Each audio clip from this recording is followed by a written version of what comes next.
Aí, começou a gravar. Hoje nós vamos continuar nesse assunto, só que nós vamos ver mais aplicado as ligações intermoleculares, certo? Na aula passada a gente não chegou a ver uma ligação intermolecular em si, a gente estava vendo os princípios para que elas fossem formadas, mas já dá uma base para a gente entender. Bom, como a gente pode saber que ocorrem ligações intermoleculares? Como a gente pode provar isso, certo? Às vezes na vida a gente precisa de provas para entender as coisas.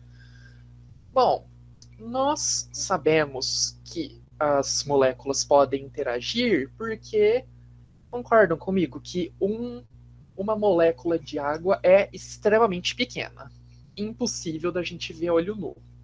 Mas mesmo assim, a gente vê a água. Por quê? Temos olhos muito especiais? Não, porque as moléculas se juntam em aglomerados maiores. Elas não respeitam o distanciamento social e vão aglomerando em gotas maiores. E praticamente qualquer composto tem essa capacidade de se agregar em grupos maiores, não necessariamente no estado líquido. Então, nós temos diferentes tipos de interações entre as moléculas, dependendo das propriedades dessa molécula. Então, da geometria, da polaridade dela, tá? Tudo isso pode influenciar. Quando a gente fala de substâncias moleculares, esse é um termo que eu sempre achei confuso e eu nunca gostei muito de usar, mas costuma cair no vestibular. Se numa questão estiver falando compostos covalentes e compostos moleculares, o que significa? O covalente vai estar se referindo às ligações covalentes polares e os compostos moleculares se refeririam aos apolares, certo? Sem momento de polo. Mas eu acho bastante confusa essa definição, por isso que eu não gosto de usar esse termo. Mas estejam prontos para quando aparecer, certo? Então, nós temos substâncias moleculares, temos compostos de ligação covalente, e eles podem aparecer em vários estados na natureza. Sólido, líquido, gasoso, em geral, no nosso planeta, dependendo das interações que eles fazem. Então, nós temos esses 3 estados da matéria, apesar de, provavelmente vocês sabem, existem mais. Se eu não me engano, tem pelo menos 8 estados da matéria, mas em condições ambientais é muito difícil achar eles. Tá? No máximo a gente acha sólido, líquido, gasoso e um plasminha no meio. E os estados dependem da interação das moléculas, certo? E todas as forças de atração e interação formadas entre elas. Aqui nós temos alguns compostos na forma gasosa. O que significa isso? Você pode deixar esses compostos juntos, mas as moléculas elas não chegam a ter uma interação consistente. Elas vão ficar soltas no ambiente, como o ar, que é cheio de moléculas soltas. Elas não estão necessariamente ligadas entre si, certo? É muito comum em compostos covalentes apolares. Vocês vão ver o porquê. Mas o N2, O2, H2, amônia, O3, O3 é o ozônio, tá? Então, oxigênio molecular, que a gente chama, e o O3 é o ozônio. Todos esses estão no estado gasoso. A gente sabe porque a gente está respirando eles. O ar é cerca de 70% nitrogênio, então a gente respira muito desses compostos moleculares. Outros, mesmo formando ligações covalentes também, eles têm forma de interação um pouco diferente. E eles se juntam e ficam mais próximos, um pouquinho mais ordenadas essas moléculas, como a água, ácido nítrico, ácido sulfúrico, o metanol, bromo. O bromo fica no estado líquido. Então, se a gente pega os halogênios, a gente vai ter o flúor, que está no estado gasoso, lembra do desafio da semana passada? Então, o flúor é um gás meio amarelado, e ele é extremamente tóxico, letal, etc. O cloro também é gasoso, meio amarelado, tóxico, então não se tranquem no banheiro e taquem água sanitária em tudo. brasileiro até bebe água sanitária, mas façam isso com a porta do banheiro aberta para não se matarem asfixiados. Aí já quando chega no bromo, o bromo é um halogênio também, mas está no estado líquido, porque as interações entre uma molécula de bromo e a outra são um pouco mais fortes. É lindo, tá? Bromo é muito lindo. Ele é vermelho e ele evapora com muita facilidade. Quando a gente está trabalhando com ele em laboratório, se alguém for fazer farmácia ou química, provavelmente vai ter nas aulas.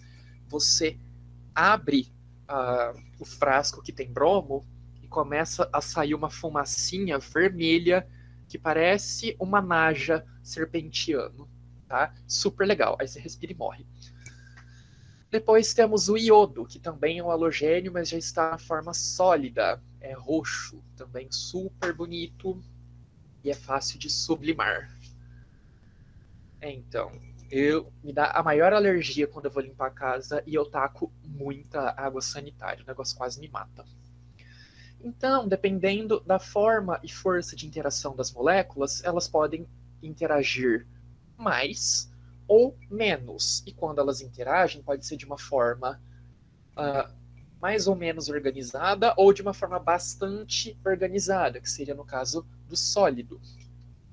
E quanto mais forte for a interação entre as moléculas, mais difícil vai ser romper a atração entre elas. Então, vai ter temperaturas de fusão mais altas, certo?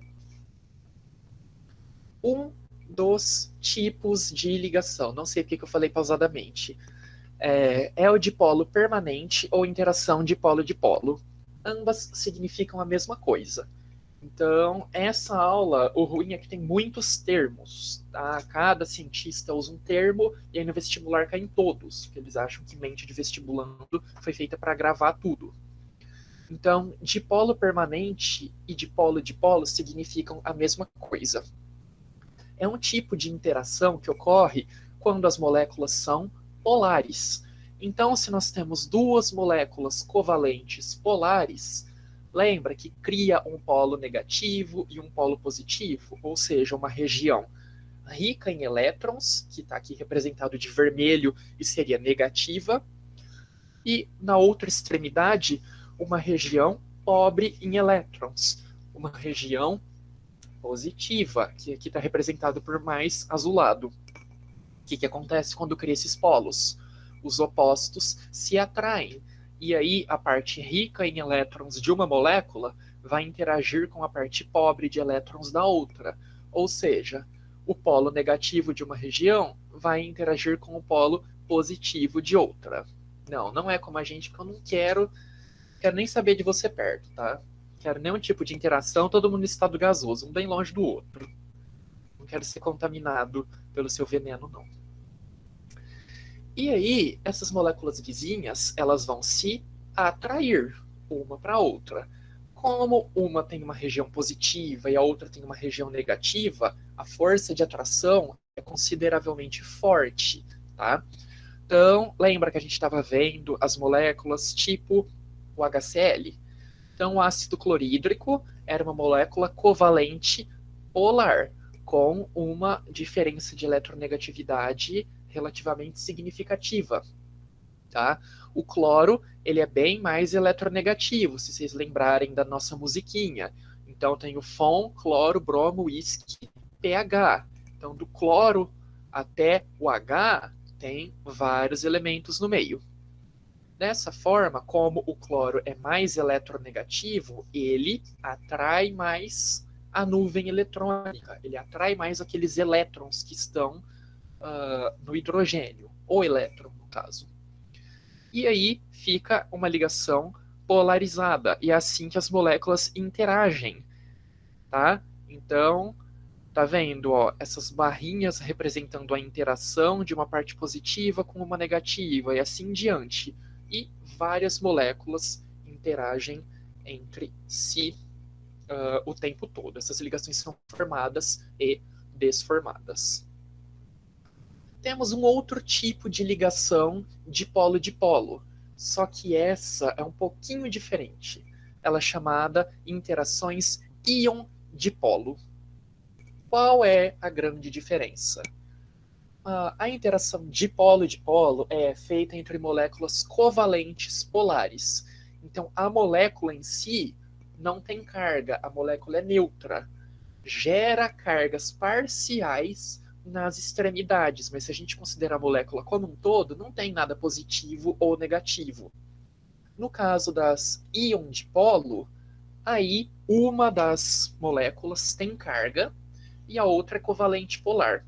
Como uma vai ter uma carga, digamos assim, verdadeira, extremamente bem definida, a força de interação íon-dipolo é um tanto quanto mais forte que uma dipolo-dipolo normal, certo? Porque vai ter carga, carga, carga mesmo. Não vai ter esse degradê, esse gradiente de carga, certo?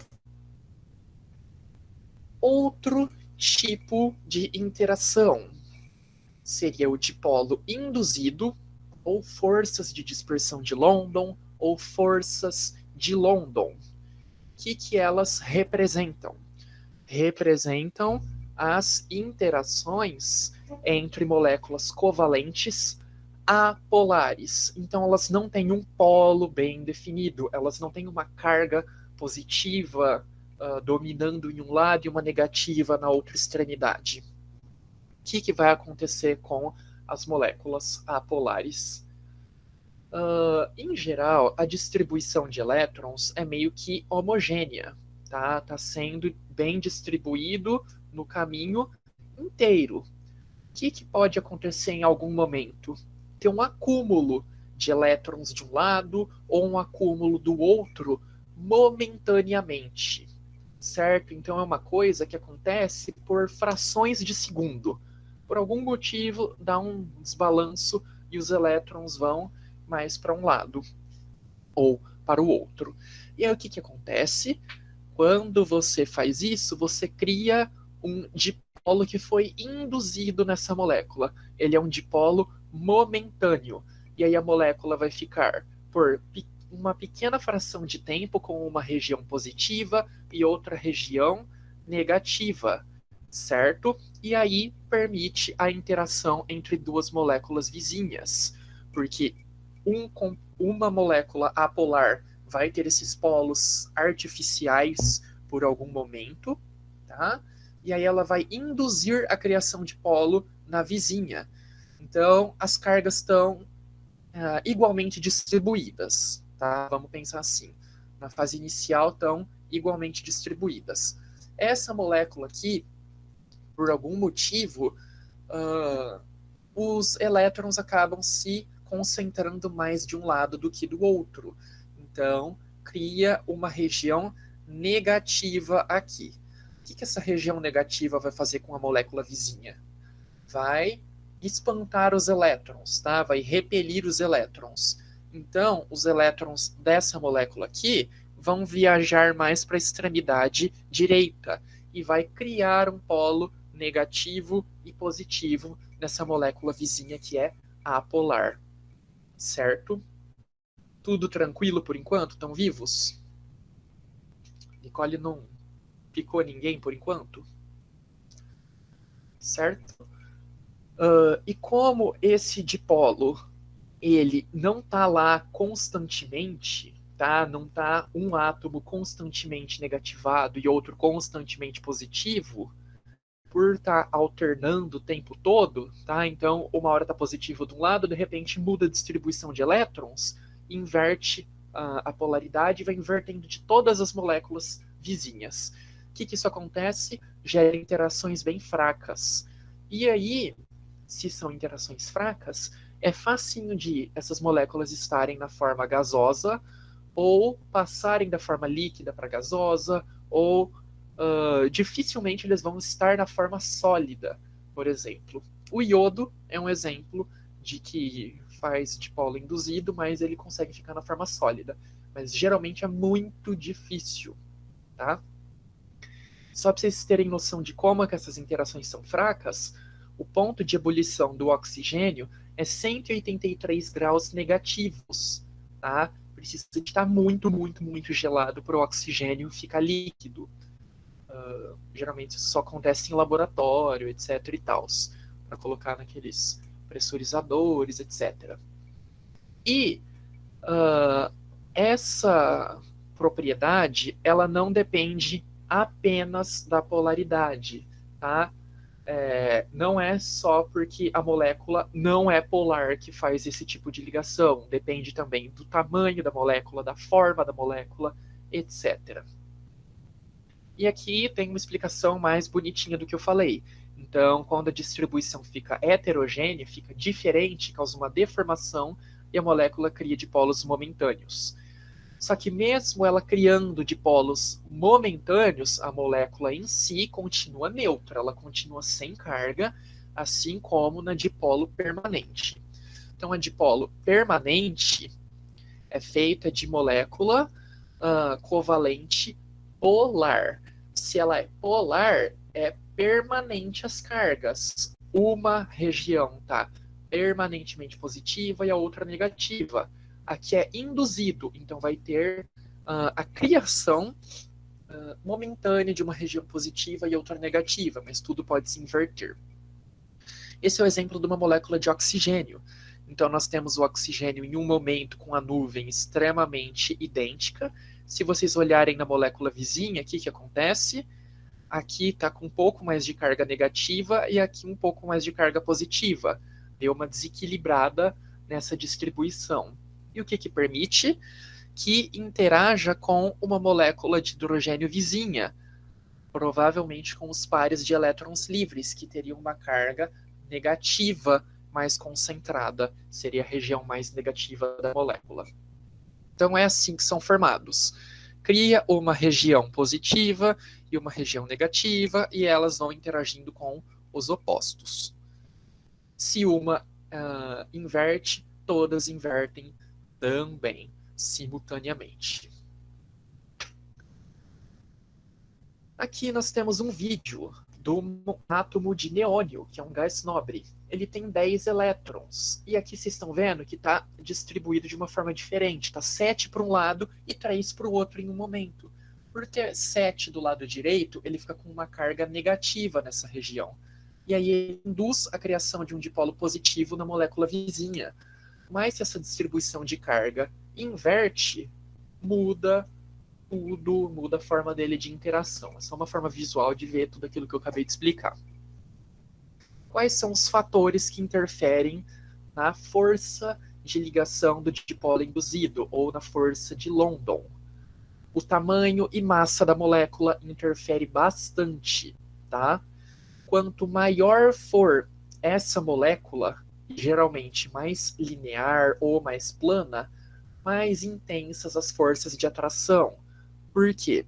Vai ter mais elétrons acumulados ao longo dessa molécula, vai ter uma maior polarização de uma região versus a outra, e aí vai ter um maior contato entre elas.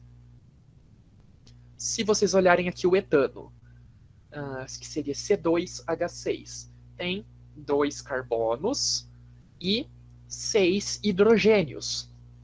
Quando um etano encontra outro, são moléculas bem pequenininhas que vão se encaixando uma em cima da outra.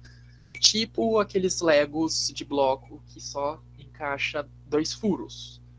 Quando a gente tem o hexano, olha aqui, a gente tem 3 vezes mais carbonos. Essa molécula fica bem maior, com mais carbonos e mais hidrogênios. Tem uma região de contato muito maior. Seria a mesma coisa que se a gente estivesse empilhando aquela salsichinha em gomo e se a gente estivesse empilhando aquela salsicha de cachorro quente, tá? É maior a área de contato, firma com mais força. E agora vocês vão ficar com vontade de comer cachorro quente pelo resto da noite. Então, quanto maior for a molécula, maior a interação entre elas. Não vou falar nada de espolvar água de salsicha, viu?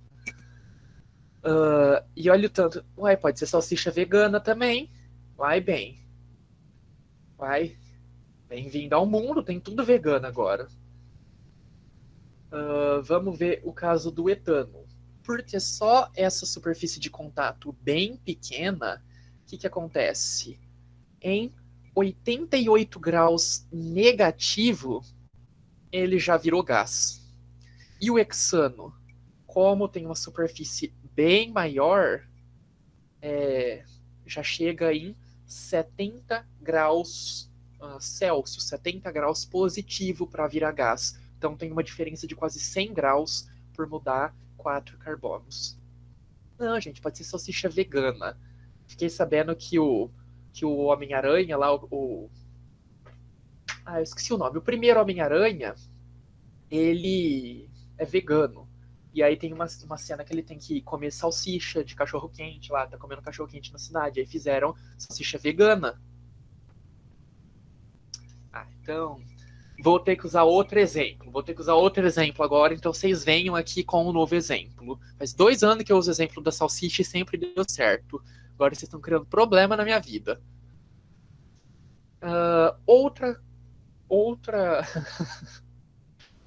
Outra propriedade que pode interferir nas forças de dispersão de London são o formato tridimensional da molécula. Então, como ela se organiza no espaço. Quando a gente tem o pentano, que é essa molécula linear que não lembra nem um pouco uma salsicha, tá? Porque esse exemplo está no passado, a força de interação entre uma e outra é bem maior do que se for um neopentano, que está nesse formato, na verdade, um formato tetragonal. Tá? Pensa, uma molécula assim tentando encaixar na vizinha. É muito mais difícil de todas as bordas se tocarem. Então, a superfície de contato da interação vai ser bem menor. Ambas têm o mesmo tanto de carbonos e o mesmo tanto de hidrogênios. Só que só por você mudar o formato e o jeito da interação, uma tem temperatura de ebulição em 36 graus Celsius e a outra em 10 graus Celsius. Muda quase 30 graus na temperatura de ebulição, porque essa daqui faz um contato muito mais efetivo. Tem toda a parte superior de uma molécula interagindo com a inferior de outra, enquanto essa daqui só vai interagir, sei lá, com 1/4 da molécula vizinha, uma fração bem menor. Polarizabilidade é outra coisa que... Agora você quer empilhar lagarta. Agora sim tá ficando desagradável. Polarizabilidade é uma outra propriedade e ela interfere na distribuição de elétrons das moléculas. Se eu tenho uma molécula com bastantes átomos eletronegativos, o que vai acontecer? Os átomos eletronegativos vão prender os elétrons. Não vai permitir que eles passem para o lado direito, esquerdo, para cima ou para baixo. Os elétrons vão ficar mais confinados em certas regiões. Enquanto, quando tem átomos pouco eletronegativos, o fluxo de elétrons é mais livre entre os átomos vizinhos. Então aqui a gente tem um CF4. Se a gente olhar, temos o flúor, que é bastante eletronegativo, mas essa molécula ainda é apolar, porque 4 nuvens eletrônicas, certo? E os 4 ligantes são idênticos. Então, é uma molécula tetraédrica com 4 ligantes idênticos. Se a gente fizer a soma vetorial, vai dar um momento dipolo igual a 0. Então, ela ainda é apolar. E o propano, que tem mais ou menos a mesma massa molecular. Só que o que acontece? Aqui, os elétrons desse carbono ficam muito presos nessas regiões de flúor, enquanto aqui no propano, pelo carbono ter só carbono e hidrogênio e a eletronegatividade deles ser muito parecida, não fica confinado, permite um fluxo maior e aí pode se concentrar numa região ou na outra e criar esse dipolo induzido com mais força. Então, se a gente olha no CF4, é 128 graus negativos a temperatura de ebulição, enquanto do propano é 42 graus positivo. Tá? Então, olha a diferença. Elas têm basicamente a mesma massa molecular, tá? Em geral é super parecida, para você fazer uma comparação dessas, mas só por você mudar a liberdade dos elétrons, você muda muito na interação. Então, elétrons livres já. E é interessante a gente saber que as moléculas podem interagir por mais de uma força. Não é porque a molécula pode fazer ligação de dipolo induzido que ela vai fazer só dipolo induzido. Ela pode fazer mais de um tipo, pode fazer até todos os tipos. Dê liberdade para as moléculas também fazerem o que elas quiserem. Então, aqui esses alcoóis. Nós temos o propanol e o butanol. Aqui muda um CH3 nessas moléculas. O que vai acontecer? Essa região é rica em carbono e hidrogênio. Ela é bastante apolar. Então, essa região provavelmente vai preferir fazer ligação de que tipo? Dispersão de London.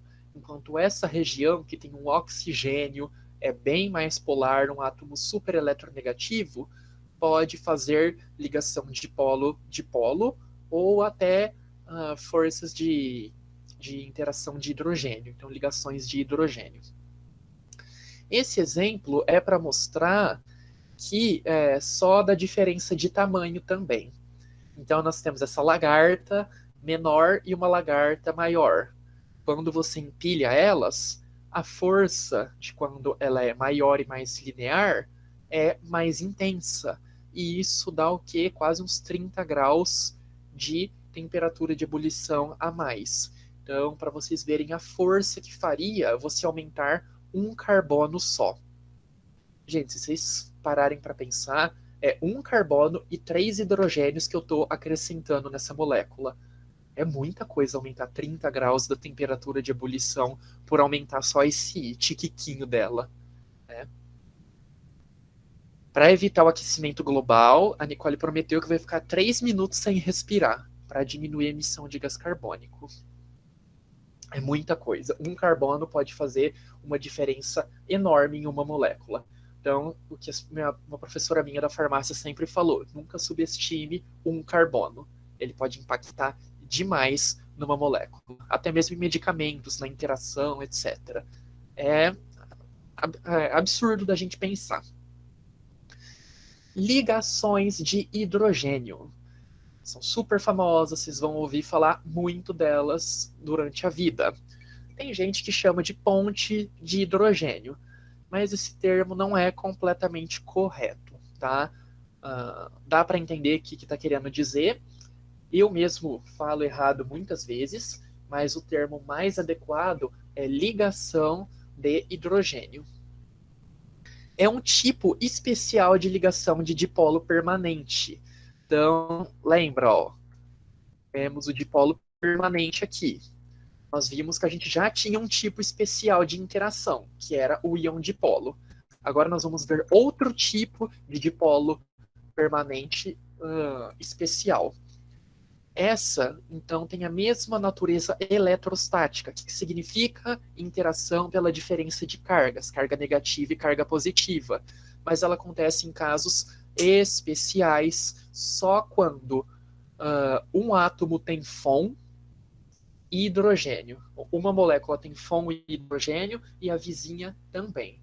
Então precisa de ter flúor, oxigênio ou nitrogênio e um hidrogênio ligado em um desses 3 átomos do FON e na molécula vizinha também. Certo? Então precisa de um FON e um hidrogênio ligado ao FON em cada molécula para esse tipo de ligação ocorrer. Nossa, professor, mas quanta regra, deve ser dificílimo de acontecer isso na natureza. Não, acontece o tempo todo. Tá? Lembra que grande parte do nosso corpo é constituído de carbono, oxigênio, nitrogênio e hidrogênio. Então a gente tem muito oxigênio e nitrogênio para interagir com o hidrogênio. Então acontece muito, muito mesmo. O que ela influencia? Quando a gente tem átomos muito eletronegativos, que é o caso do FON, que é o triozinho mais eletronegativo da tabela periódica, eles vão polarizar muito o hidrogênio, que é pouco eletronegativo. Vai causar uma diferença de carga enorme. Tá? Não chega a ser uma ligação iônica ainda, mas é uma diferença de carga bem grande. E o hidrogênio fica com uma alta carga parcial positiva. Esse excesso de carga positiva no hidrogênio vai permitir a interação com o par de elétrons livre, lembra, aquele par de elétrons que não está fazendo ligação, do F, O ou do N. Lembra que o flúor tinha 3 pares de elétrons livres, o oxigênio 2 e o nitrogênio 2 pares também de elétrons livres. Então, esses elétrons livres, na verdade o nitrogênio fica com 1 no final. Esses pares de elétrons livres vão interagir com o hidrogênio superpositivado.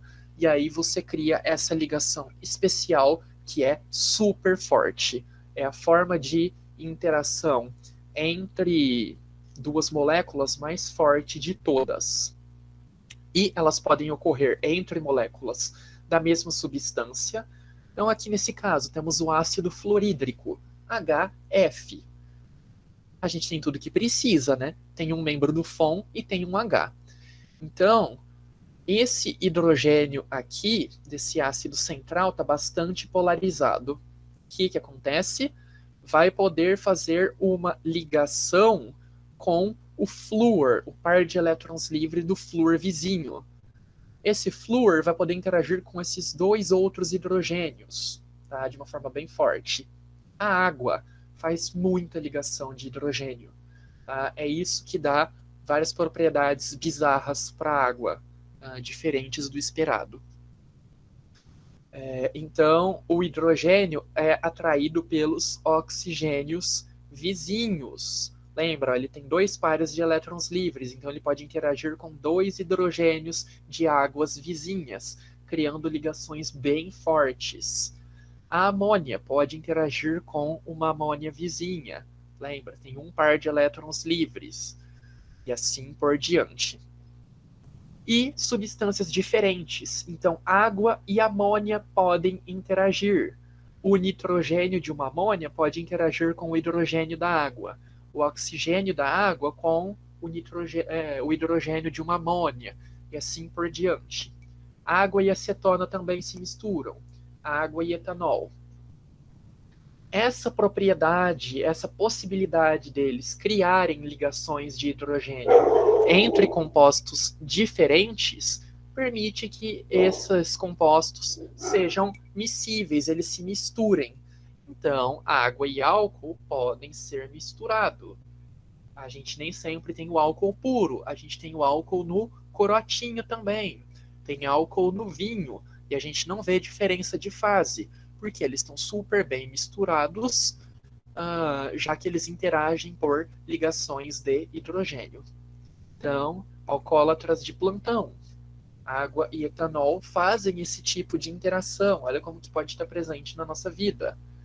Isso é que permite que os compostos se misturem. As ligações de hidrogênio causam bastante impacto, como eu falei, e mudam muito as propriedades da água quando a gente espera. Então, por ter essa diferença diferença eletrostática tão significativa, aumenta muito a temperatura de fusão e temperatura de ebulição. Tanto que a água só evapora a 100 graus Celsius. Tá? É uma temperatura bem alta para você fazer a água entrar em ebulição. Aumenta a solubilidade de substâncias, sempre que uma ligação entre o soluto e o solvente puder ser formada. Então, acetona dá para a gente misturar na água, porque faz essas ligações de hidrogênio. Amônia também, e assim por diante. Ácido fluorídrico mistura com água também. Ácido nítrico também, porque podem ocorrer essas ligações. Ela aumenta muito a tensão superficial da água, certo? Essas moléculas elas estão interagindo tão fortemente que elas podem sustentar peso em cima sem se deformar, sem, na verdade, se quebrar essa ligação. Como acontece com vários insetos que andam sobre a água, de uma forma menos milagrosa do que a Nicole está citando. Então, os insetos, eles costumam ser levinhos, e a pata desses que andam em cima da água, tem o tamanho certinho para que, quando põe, aqui a pata de um inseto. O inseto põe a pata em cima da água e, pelo peso do inseto, não cause um rompimento das ligações. Você cria uma deformação na superfície da água, mas as moléculas de água ainda estão completamente tranquilas interagindo entre si. É incrível como que vários insetos podem caminhar ou ficar parados em cima da água. O aumento dessa força de interação entre moléculas de água, que a gente chama de coesão, também é significativo, sim. É por causa dessa força de coesão que as gotículas de água ficam unidas.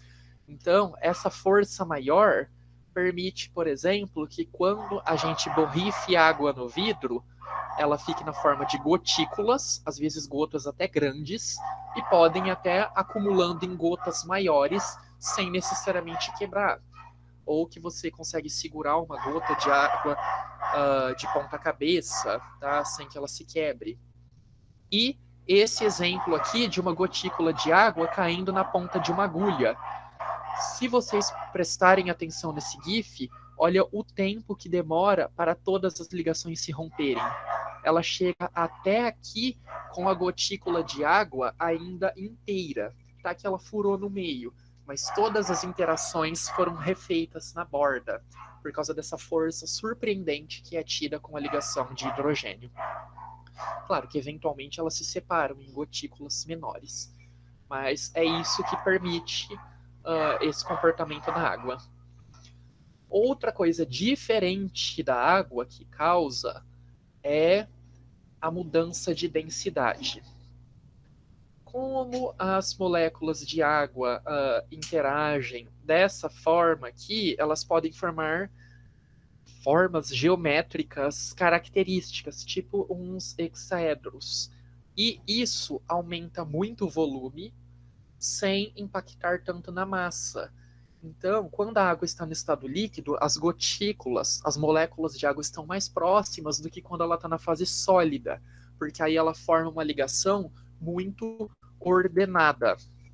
Aqui, as gotículas de água na fase líquida, interagindo entre si, e aqui quando elas estão na fase sólida, elas formam essas ligações super ordenadas, formam grandes espaços entre elas, e aí diminui muito a densidade. Aí permite que o gelo flutue.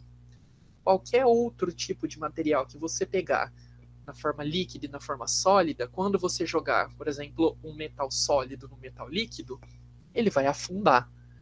Com a água, boia. Se você pega plástico sólido e joga no plástico líquido, afunda também. Mas a água tem essa propriedade diferentona e que acaba permitindo a vida. Porque quando esfria muito, tipo nas regiões mais no hemisfério norte, a água dos lagos ela congela de cima para baixo. Então ela cria uma capa térmica em cima, isolante, e não permite que todo o lago congele. E aí os animais lá embaixo podem sobreviver. Se não fosse essa propriedade, a água ia acabar congelando, indo para o fundo, e o rio ia ficar cada vez mais raso até matar tudo que tinha lá dentro. Mas não, forma uma capona protetora. E as bases nitrogenadas aparecem muito no nosso organismo, porque a gente é muito composto de água, mas também nas bases nitrogenadas. Lembra? Adenina, citosina, timina e adenina. E guanina, já tinha falado da adenina. Elas interagem entre si por 2 ou 3 pontes de hidrogênio. Então, a adenina e timina por 2, e citosina e guanina por 3 pontes ou ligações de hidrogênio, que são bem fortes e deixam o DNA bem estável, tá? Permite que ele seja bastante duradouro. Aqui são alguns animais muito graciosos que podem andar sobre a água. Olha que incrível! Essa daqui ainda relaxa, ela encosta mais na água. Olha a deformação da água que ela cria sem que essas aranhas lindas afundem. Então, por causa do peso delas e da distribuição de massas, elas conseguem andar sobre a água. Não sei se vocês sabem, mas tem aranhas d'água também, tá? Não que necessariamente andam sobre a água, mas que ficam lá embaixo nos lagos, caçando no meio das plantas. Super legal. Então, nós já vimos as interações intramoleculares ou interatômicas, né, entre átomos diferentes, e as intermoleculares, entre moléculas diferentes. Quando a gente forma entre moléculas diferentes, elas tendem a ser mais fracas. Tipo Naruto é sempre um exemplo.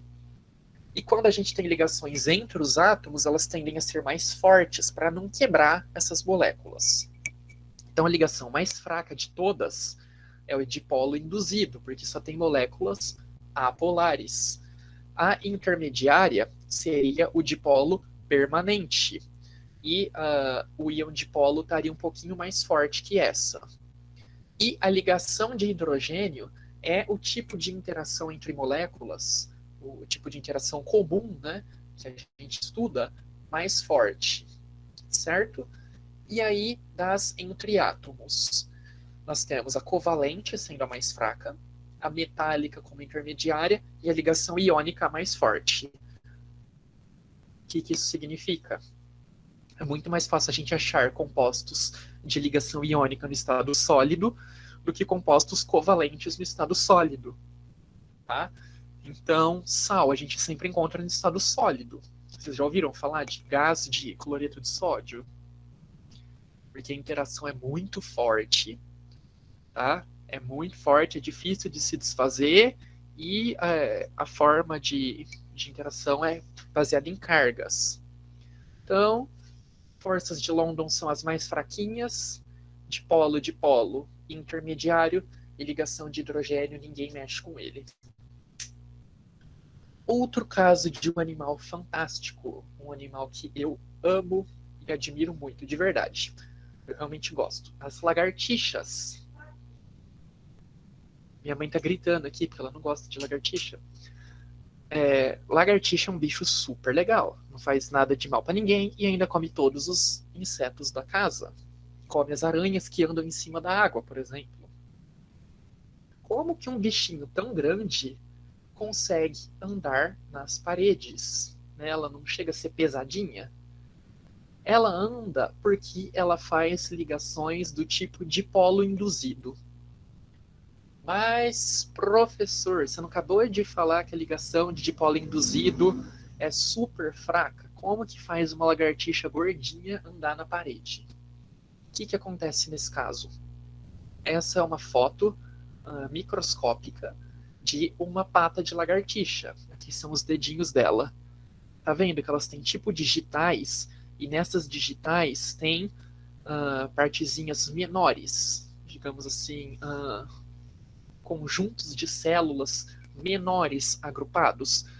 Isso cria uma área superficial muito grande. É como se fosse tipo uma escova de dente, sabe? Com vários pelinhos, várias cerdas. Só que não é pelo, é pele mesmo. Mas é só para vocês entenderem como está a distribuição. E cada um desses pode fazer uma certa quantidade de ligações de dipolo induzido. Agora imagina quantos bilhões não podem ser feitos por uma pata inteira de lagartixa, tá? Apesar de ser uma ligação fraca, se você fizer bilhões dessas ligações, elas vão se tornar fortes o suficiente para aguentar uma lagartixa. Exceto uma vez que eu estava na casa da minha avó e tinha uma lagartixa muito gorda no teto e ela caiu do teto até no chão.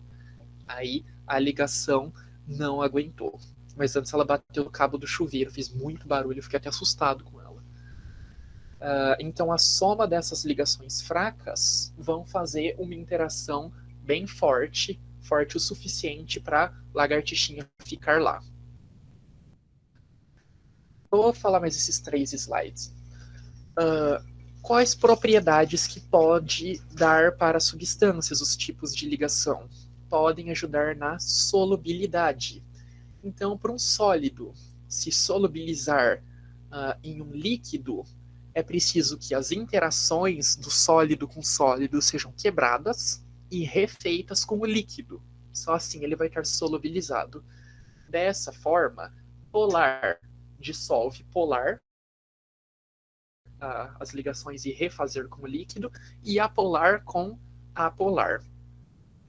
Quando a gente tem sal em água, é um caso diferente, porque aí causa íon dipolo. Tá? Aí seria basicamente considerando polar com polar. Então, os ânions do sal são estabilizados pelos hidrogênios, que são positivos da água, e os cátions seriam estabilizados pelo oxigênio negativado. Esse é um exemplo de isopor, também chamado de poliestireno, que é composto por esse monômero repetido milhares de vezes. Ele é bem poroso, tá? Uma estrutura bem porosa, e essa é a acetona, ou propanona, aquela que usa em esmalte mesmo, para remover esmalte. O poliestireno tem ligações mais apolares, e elas podem ser desfeitas pelas regiões apolares da acetona. Tanto é que isopor não derrete em água, porque a água é polar. Então, apolar dissolve apolar. E polar, polar. Então, o isopor flutua na água de boa. Isso aí. Essa parte é bem importante. Então, olha aqui como que solubiliza. Que legal. Estão sendo desfeitas as interações e refeitas com acetona. Mas, nossa, como que um negócio desse tamanho consegue dissolver num pouquinho de líquido? É porque na estrutura do poliestireno, ele é muito esburacada, tem muito, mas ela é um grande vazio, tá? Um grande vazio, tipo cérebro de vestibulando na hora da pressão da prova, que parece que esvazia tudo. É um poliestireno. Mas que não vai acontecer com vocês. Tá? Porque vocês estão focados. Outra substâncias, a de detergência. É o que permite a formação dos detergentes e sabões. Quando as moléculas têm uma grande cadeia apolar com uma cabeça polar, o que acontece? Esse é um caso de sabão, tá? Um sabão comum, que a gente faz tipo com... Tá travando? Espera aí.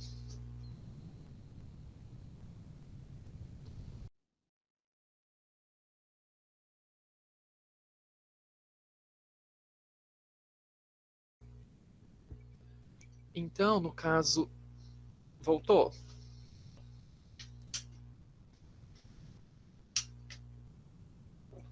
Voltou? Tudo nice?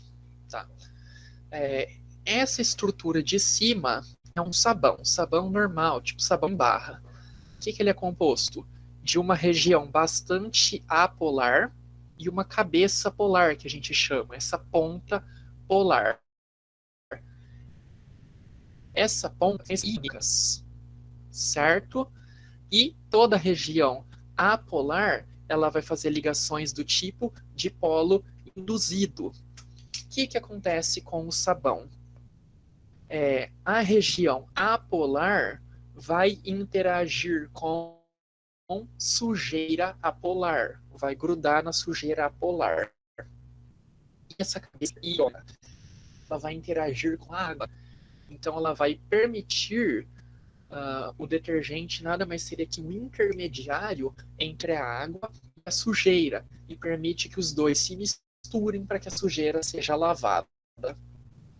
Fazer sabão é basicamente você misturar gordura, então lipídios, com soda cáustica ou hidróxido de potássio.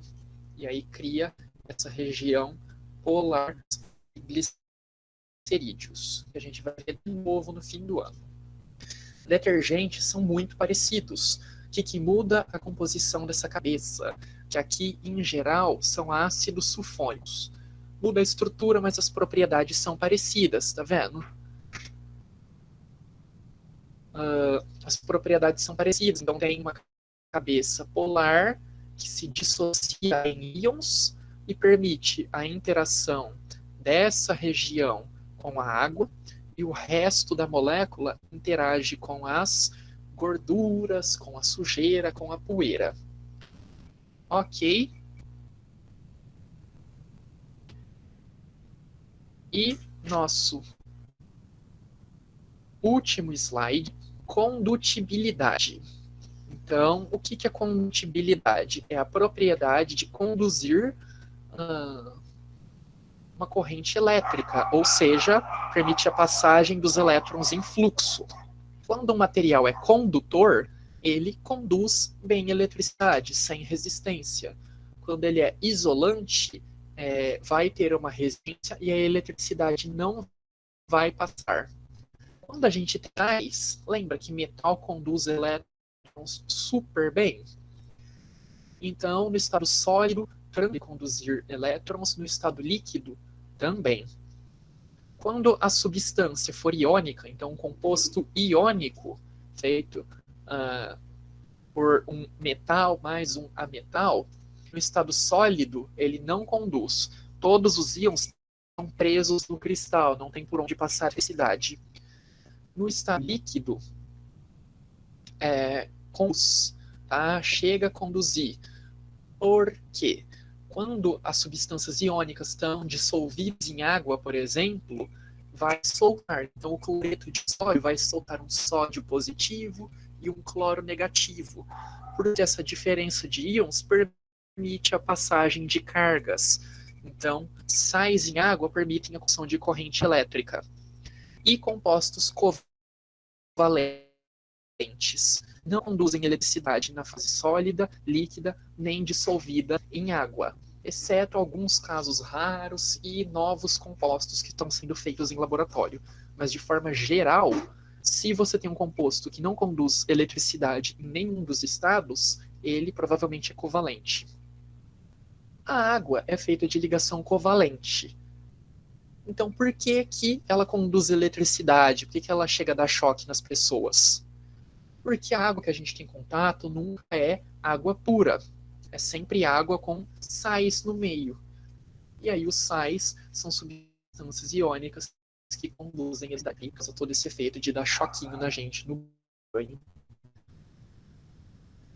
Certo? Alguma dúvida? Alguma parte que você cortou e vocês não entenderam? Tudo tranquilo? Agora voltou, ressuscitou. Eu acho que mistura do computador com a internet. Caiu enquanto eu estava falando tchau. Teve alguma parte que vocês não entenderam, que vocês querem que eu repita? Alguma parte que travou demais? Ou que vocês querem que eu fale na próxima aula, porque essa já deu horário? Tranquilo?